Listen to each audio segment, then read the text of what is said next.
This is maybe the greatest dessert I've ever created. Done in under an hour. Today I have a contribution to the world. It's really such a great recipe, and it's designed to be shared. I'm gonna bake it in my 10-inch cast iron pan, so it's like, bring it to the table hot, everyone digs in with a spoon. It is my chocolate chip cookie soufflé. The inspiration for this like hit me one day when I was thinking about how when they bake and they come out of the oven, they settle down, but when they come out of the oven, they're kind of puffed up because of the egg content, and that like the center of a chocolate chip cookie right from the oven has like a souffle texture. And I was like, oh, what if you just eat a bunch of egg whites into chocolate chip cookie dough? Could you make it into a chocolate chip cookie souffle? And it's so cool. And I had to make a few tweaks and test it, but it's like, it's amazing.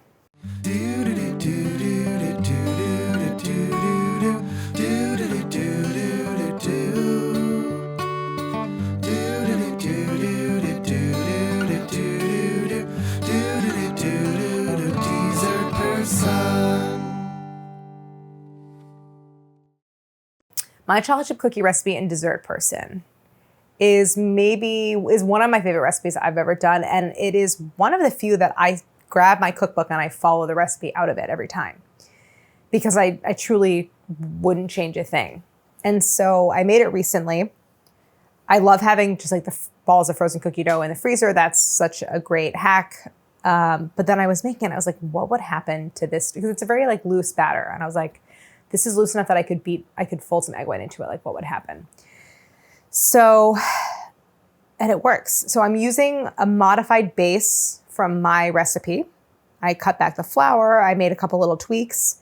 But the recipe is basically the same. So I'm gonna brown some butter. We're using a mix of brown and white sugars, like all the sort of things that make my chocolate chip cookie recipe what it is. And then I'm cutting back the flour, adding egg, making it like a souffle. And we're gonna bake it really, really hot. It bakes at 450. Before I get into the recipe, I wanna thank our friends at Made In for sponsoring this episode. We've been working with Made In for a long time, and they're finally here with their line of cast iron, which I'm super excited about. They have an ergonomic handle. There was a long development process for this design.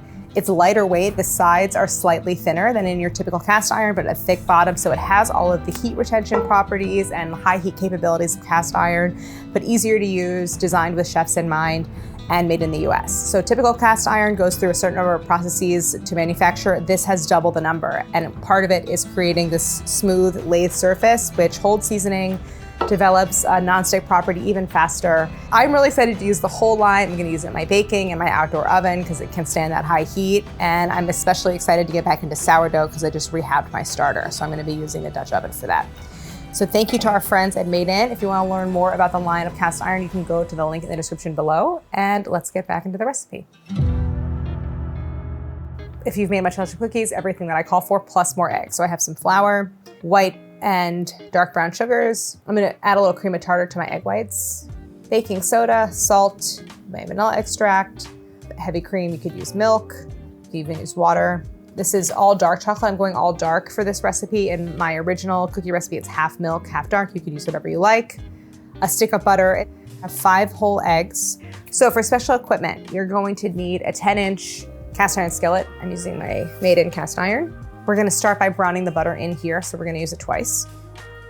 First for browning the butter, second for baking, and it bakes hot at 450, so I have my oven preheated.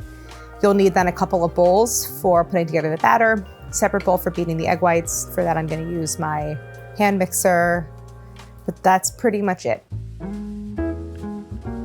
Okay, so the first step I'm gonna do is to brown my butter. And that's the only step that requires a little bit of a delay because we need to let it cool down. But when I've been testing this at home, I've been using like a little ice bath to cool it down faster. So I'm gonna bring my burner over. I have 1 stick of unsalted butter. So we're going to basically bring this to a boil. And that's because there's water content in the butter that we want to cook off. And then once the water's gone, the temperature is gonna rise, and those milk solids that are in the butter are going to toast. Whenever you're cooking brown butter, you always wanna stir. So stir constantly, and that's for a couple of reasons. One, if you don't stir, the sputtering can get really bad and it will start to like spit hot butter at you.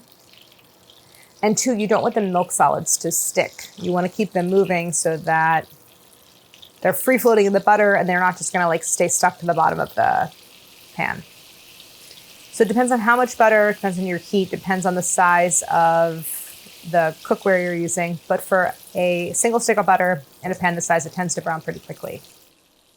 I'm starting to get some toasting. The butter, it stopped the rapid boiling and now it's just kind of foaming, and that's a sign that you are close to that browning stage. And this is what's going to add a ton of flavor to the cookies and to the souffle. So the flavor of the cookies kind of gets like diluted by all the egg whites that we're adding. So by getting a lot of color on the butter, you're just helping to increase the flavor. Okay, so I just turned off the burner. I don't want to leave the butter in here because there's all this residual heat in the pan and I don't want it to eventually burn the butter. So I'm going to scrape it into my bowl. And now I just need my butter to cool. Again, if you want to cook this straight through, because this needs to be room temperature, I'm going to grab a little ice bath and cool it down with some ice water. And that'll only take a few minutes. So I'm stirring this over the ice bath. It's been on there for about a minute and the butter is starting to thicken. You don't want it to harden because you want it to stay nice and soft for mixing, but you just don't want it to be hot. So it could be anywhere from like solidified but still soft to still liquid but like thick and cool to the touch. So this will just take another minute or so. I'm in a glass bowl. If I were working in a metal bowl, it would happen even faster because there's better heat transfer. But it's already starting to thicken and cool off quite a bit. You can see that it's thick. It's kind of halfway between translucent and opaque. So we're ready to move on. I'm gonna start by separating 4 of my eggs. So 1 whole egg is gonna go into the batter, but I need 4 yolks and 4 whites. Okay, so those are my yolks, and I'm gonna add my whole egg to my yolks. I'm gonna set my egg whites behind me for a moment. And we're gonna start with our batter base to our butter, which you see now, this is like the perfect consistency. It's like, it's not hardened, but it's kind of semi-solid. I'm going to whisk in, I have just 1 tablespoon of heavy cream, and I'm gonna save my spatula for folding in the egg whites.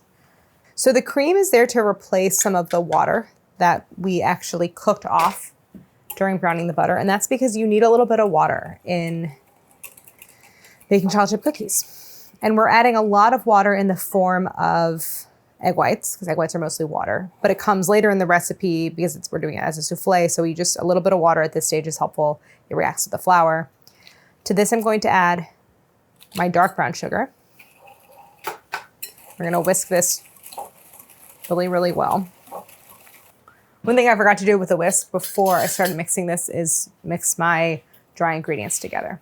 So I have my flour, and this is a decreased amount of flour. When I was testing this recipe, when I first made the souffle, this is some baking soda, and this is kosher salt. The edges kind of baked in a way that like, it was like, oh, it's kind of like a chocolate chip cookie muffin or chocolate chip cookie cake. And it was a little dry, and it was like, oh, there's too much flour. The flour is giving it more cake texture and not as much souffle texture. So, decreased amount of flour. You do need the flour to help support the structure of the souffle.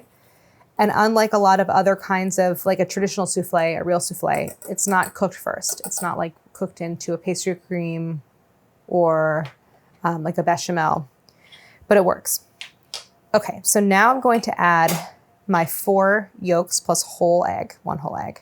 I'm also going to add vanilla extract, 1.5 teaspoons, same thing as a 1/2 tablespoon. I think I might add to this just a touch of vanilla paste as well, mostly because I like the little specks in there. Okay, so we're gonna whisk this together really well. Once you're in the batter mixing phase, it comes together really fast, so make sure your oven is already preheated. So mine has been on 450 for a little while, and I'm gonna bake it in the center of the oven. All right, I'm just breaking up any little clumps of sugar. And now I'm gonna whisk in my flour mixture, that dry ingredients. So whisk that until it's nice and smooth. You can see that it more closely resembles cake batter than cookie dough. It's like I couldn't scoop this and form cookies, and that's again because of the decreased amount of flour and the increase in eggs, so more liquid. I'm now going to fold in my chocolate chips. So this is gonna go in, and I'm using all dark chocolate. You could use any chocolate that you like. I think this is like a 70%, so it's pretty dark. So this is our base for the souffle. This is done. I'm gonna grab my egg whites. And the eggs are room temp. That is, it's not like critical, but it's helpful. It helps the egg whites to whip up faster and like better. So I'm gonna add a little bit of cream of tartar. Cream of tartar is an acid, it's a stabilizer. So with souffles, you're always balancing a couple of different elements. You're balancing the airiness in the egg whites and the stability. You want the egg whites to maintain the suspension of little air bubbles. But you're also then balancing flavor, where like you want fat, but fat inhibits, or fat kind of compromises the structure of egg whites. So it's like, it's a whole balancing act. Chocolate chip cookie dough has a ton of fat in it. It's like a lot of butter. So this is a very buttery base. I want to do everything I can to whip up stable egg whites. So I get the flavor benefits of the butter, but the texture benefits of the egg whites. So the cream of tartar helps with that. Another thing that helps is, again, room temperature eggs, as well as gradually adding the sugar. So I'm gonna start on kind of a low, medium, low speed. And I wanna break up the egg whites. And right now they're translucent and liquid. I want them to start to get foamy and sort of opaque white. And that's when I'm gonna start gradually adding my sugar. This is just white granulated sugar.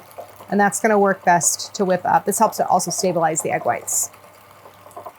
I've had souffles that are like, you can make a souffle that's fat-free, where you basically like just, I mean, there might be yolks in it, so there's fat from that, but it's like you have like a base of, could be like yolks and fruit puree, and you just like fold in egg whites and you bake it, and it's incredibly airy and light, but it, to me, doesn't taste that good because it's like, it needs the fat, it needs the richness. So you can, you know, when you do a souffle, a chocolate souffle, one way to do it is to just have melted chocolate be your base. And that of course has cocoa fat in it, cocoa butter, and those tend to be less stable because like you don't have a starch stabilizing everything. So the most stable souffles tend to be the ones that are like a cooked bechamel base for savory or a pastry base for a sweet. And those can stand to have some fat added to them.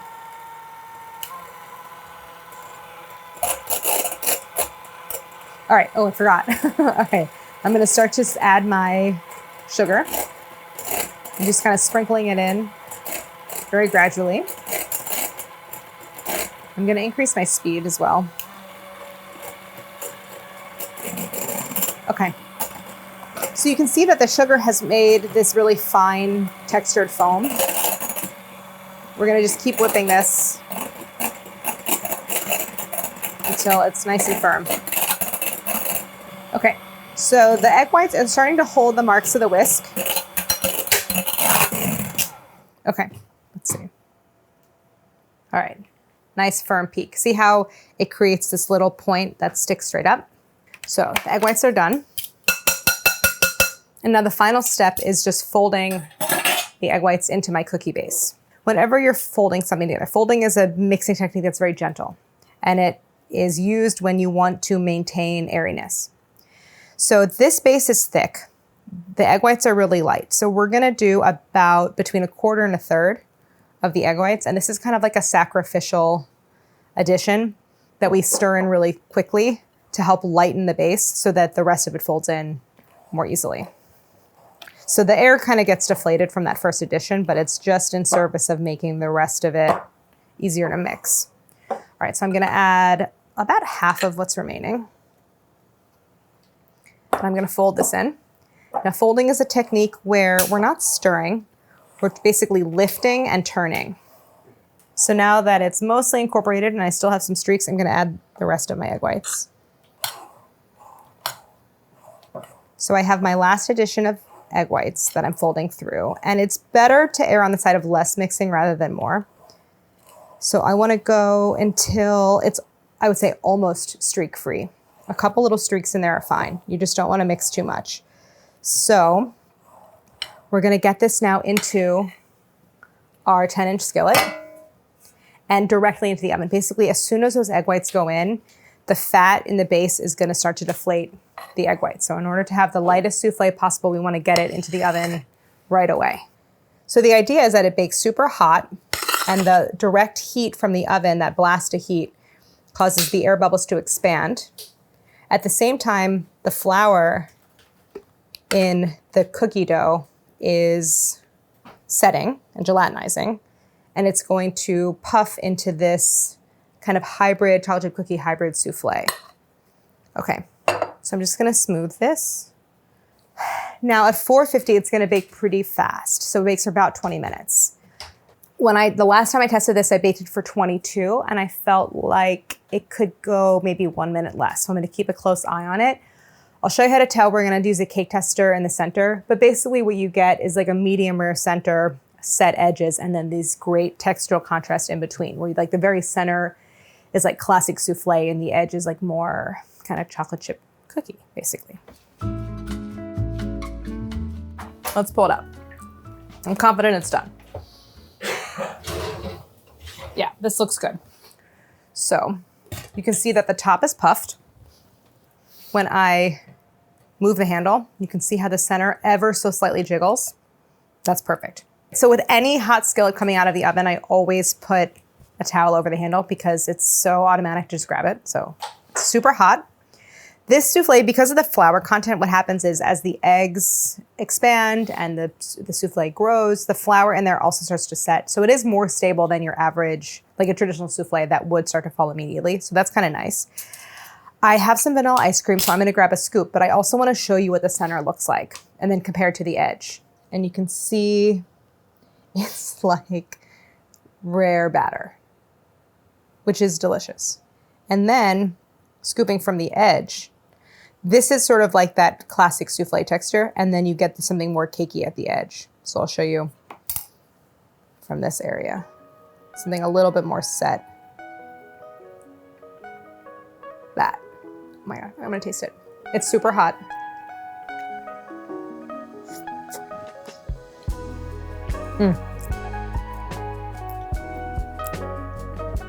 Sometimes I feel like a genius.